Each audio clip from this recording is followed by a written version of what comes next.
Assalamualaikum warahmatullahi wabarakatuh. Perkenalkan, nama saya Muhammad Robi Firliana dari kelompok 7 ingin mempresentasikan tugas kami yang bertemakan mahasiswa anti korupsi.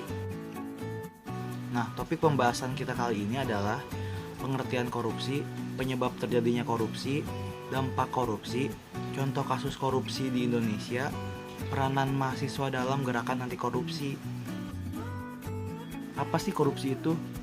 Nah, secara hukum, korupsi adalah sebuah perbuatan yang dilakukan dengan maksud memberikan keuntungan yang tidak sesuai dengan tugas resmi dan hak orang lain.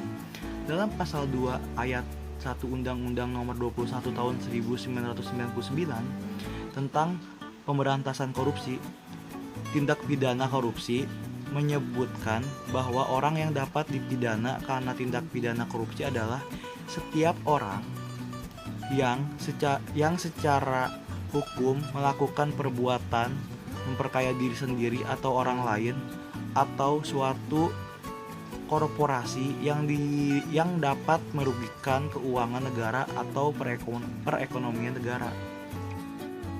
Penyebab terjadinya korupsi adalah aspek individu pelaku korupsi. Nah, itu yang pertama.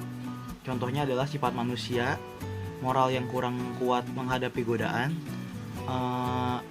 penghasilan yang kurang mencukupi, kebutuhan yang mendesak. Contoh kedua adalah aspek organisasi, kurang adanya teladan dan pemimpin, tidak adanya kultur organisasi yang benar, sistem akuntabilitas di instansi pemerintah yang kurang memadai, kelemahan sistem pengendalian manajemen. Nah, yang ketiga itu aspek masyarakat, tempat individu dan organisasi berada. Contohnya itu nilai-nilai yang berlaku di masyarakat ternyata kondusif untuk terjadinya korupsi. Nah, yang kedua itu masyarakat menyadari bahwa yang paling dirugikan oleh setiap praktik korupsi adalah masyarakat itu sendiri. Nah, masyarakat itu masih kurang menyadari bahwa masyarakat itu sendirilah yang terkena dampak korupsi. Dampak lain yang ditimbulkan dari kasus korupsi bisa berupa yang pertama, runtuhnya akhlak, moral, integritas, dan regularitas bangsa. Terus yang kedua, ada efek buruk bagi perekonomian negara. Yang ketiga, memberi kontribusi bagi matinya etos kerja masyarakat. Yang keempat, terjadinya eksploitasi sumber daya alam oleh segelintir orang.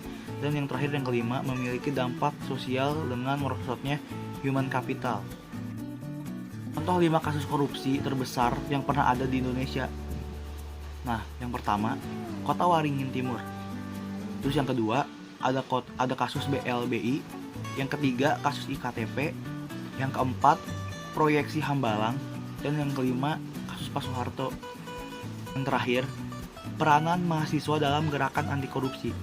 Dalam konteks gerakan anti korupsi, mahasiswa juga diharap dapat tampil di depan menjadi motor penggerak, dan mahasiswa juga didukung oleh potensi dasar yang mereka miliki, yaitu kemampuan berpikir kritis dan keberanian untuk menyuarakan pendapat atau kebenaran. Nah, dengan potensi yang mereka miliki tersebut, mahasiswa diharap yang pertama mampu menjadi agen perubahan. Nah, yang kedua, mampu menyuarakan kepentingan rakyat. Yang ketiga, mampu mengkritisi kebijakan-kebijakan pemerintah yang koruptif. Nah, yang keempat, yang terakhir, mampu menjadi watchdog. Nah, watchdog sendiri adalah anjing penjaga untuk lembaga-lembaga negara dan penegak hukum. Nah, sekian untuk pembahasan kita kali ini. Kurang lebihnya mohon maaf. Assalamualaikum warahmatullahi wabarakatuh.